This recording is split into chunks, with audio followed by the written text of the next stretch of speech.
Until now, wala ano pa rin tayo. Supply pa rin. Last of. Opo, hanggang ngayon sir eh.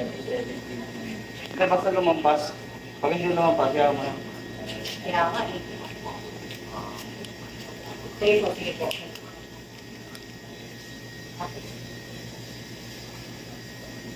Kaya, opo. Anong purpose, sir? Bakit ini-scan ang electrical? Para malaman sir kung alin yung na-overuse na breaker, na outlet na breaker, kung ano yung pinaka-mahimod. Para in case na pwede na Para hindi mapalitan. mag-short circuit, di ba? Hindi nagsushort.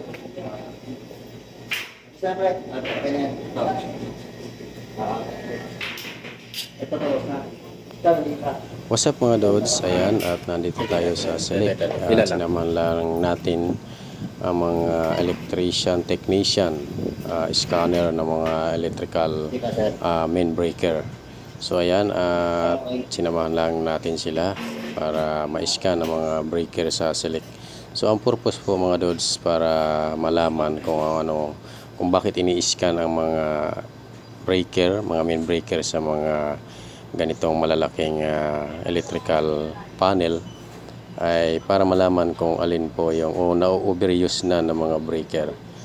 So yan po, yan mga Dods, sini-scan po at nakikita po kung alin po yung mainit na part ng breaker. At kapag ganon mga Dods, kailangan pong palitan na at hindi na siya pwede kasi doon po sisimula na yung pag-short at nagkakaroon ng problema ang mga breaker. So ayan po mga Dods. Yan po ang purpose ng mga scanner ng mga electrical man. Yan mga Dods. Ito po yan sa Select mga Dods. Isang picture lang.